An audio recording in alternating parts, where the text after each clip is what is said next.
So just in the month of April, I was paid a dividend by 7 different stocks and ETFs, which include some pretty iconic dividend kings like Coca-Cola and Altria Group. And in this video, we're going to go through each of those payments and total them all up at the end so you guys can see exactly how much I made in the month of April and also how much I've made so far year to date. So without further ado, let's get into it.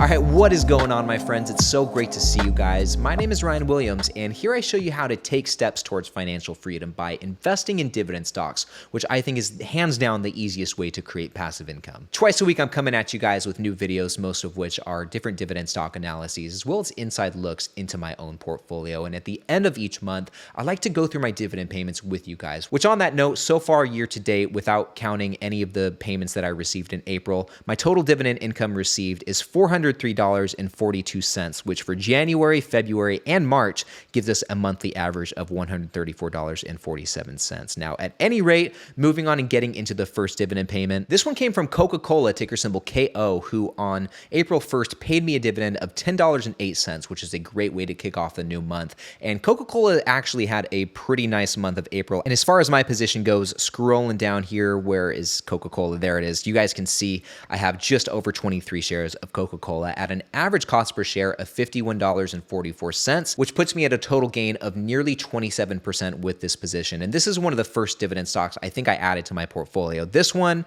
Realty Income, Starbucks, those were probably some of the first stocks I ever bought. And my Coca-Cola position has been doing really well. I haven't contributed any more money to this position for some time. It looks like since maybe the beginning of 2021. So it's been a year and some change since I've invested any money into Coca-Cola outside of the dividend reinvestments. And I'd love to add more to this position, but I'm waiting for it to come down, get a little more affordable before I start contributing to it again. All right, guys, and the second payment I received was from JEPI, the JP Morgan Premium Equity Income ETF. I hope I got that right. But anyway, on April 6th, JEPI paid me a dividend of $9.67, which brings our total so far for the month to $19.75. At any rate, guys, as far as my position goes, I have 16.6 shares of JEPI at an average cost per share of $61.63. So I'm down just a little bit with this position. Not too bad, 2.28%. And for me, this is not a long-term position as opposed to like Verizon or Coca-Cola, Starbucks, Snap-on, companies like that.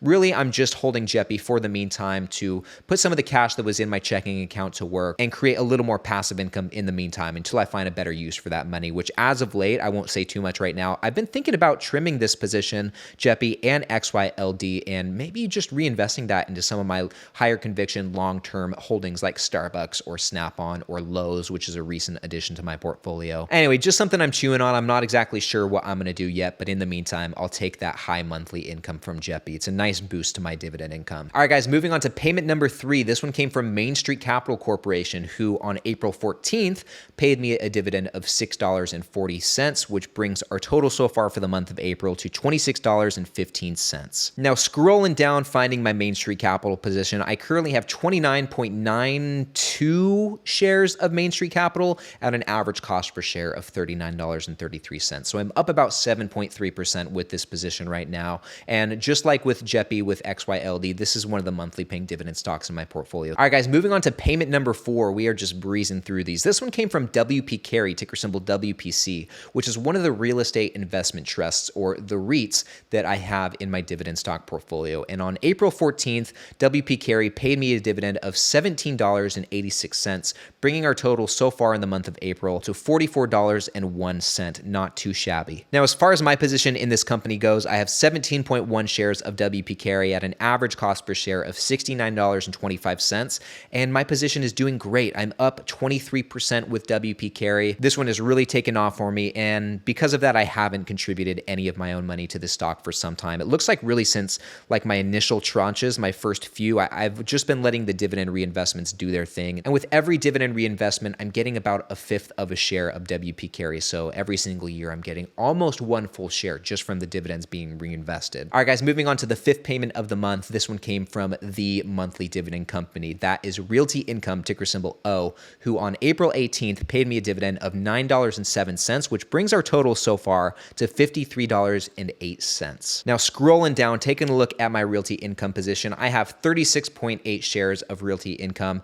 at an average cost per share of $56.50, which puts me at a gain of just over 30%. Now, not only is Realty Income one of the better performing stocks in my portfolio, I think it's like in the top 3, definitely top 5 best performing stocks I have right now, but it's also the highest weighted position that I have in my portfolio, and I think makes up about 7% of my total portfolio allocation, which was completely by accident, guys. I loaded the boat on this stock when I first got interested in this stuff. I didn't know what I was doing. I didn't know anything, and probably wasn't the smartest move because Realty Income does not pay a qualified dividend. So you're taxed a bit higher on the dividends that you get from this company, which I keep this in a regular taxable brokerage account. So it probably wasn't the best strategy, but I didn't know any better when I was first starting out, but I do now, which is why I have not been contributing any money to this position. All right, guys, now the last 2 payments I have to discuss in April are ones that I actually haven't received yet, but I've crunched the numbers so I know which stocks they're coming from and I know exactly how much I'm getting. The first one is from XYLD right here, and I have 19.9 shares of XYLD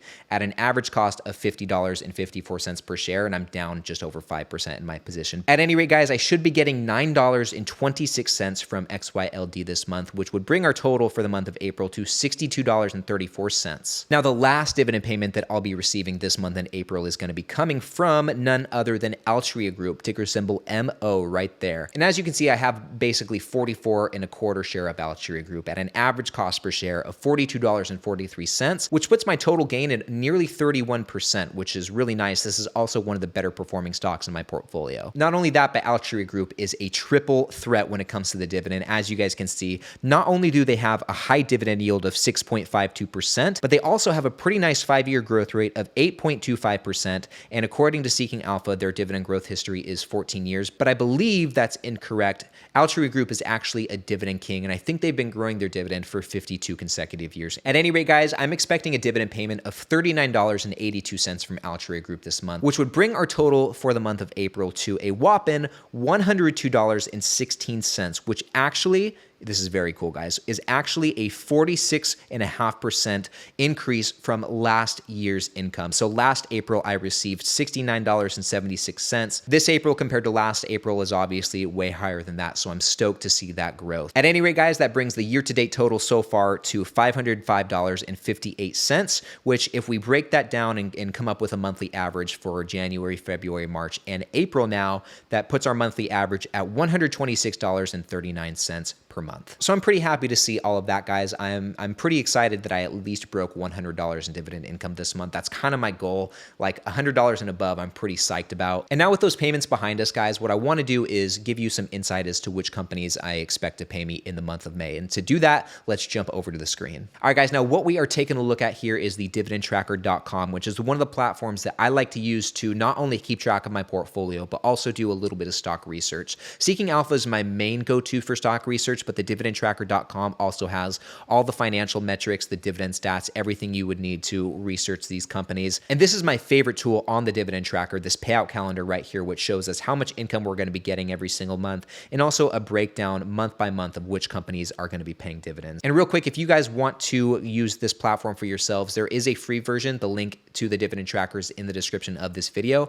I personally am using the paid version, and I think the payout calendar, what we're looking at here, is one of the features in the paid version. I'm not sure if you get it for free, but at any rate, the free version is super cool as well, and I highly implore you to check it out. Now, getting into the payments for May, the first stock I'm expecting a payment from is AbbVie, great dividend paying company. The next one is EPD, which is one of the highest yielding stocks in my portfolio, and it's one of the ones that pays me the most income. I think I'm getting maybe about $140 per year from EPD, but we'll be getting a nice payment from them in the month of May. Also Jeppy, which as we know is a monthly payer, will be paying us. Lowe's, I should be getting my first dividend payment from Lowe's in May, which is exciting. Main Street Capital Corporation, of course, because that one's a monthly payer. Realty Income, same thing.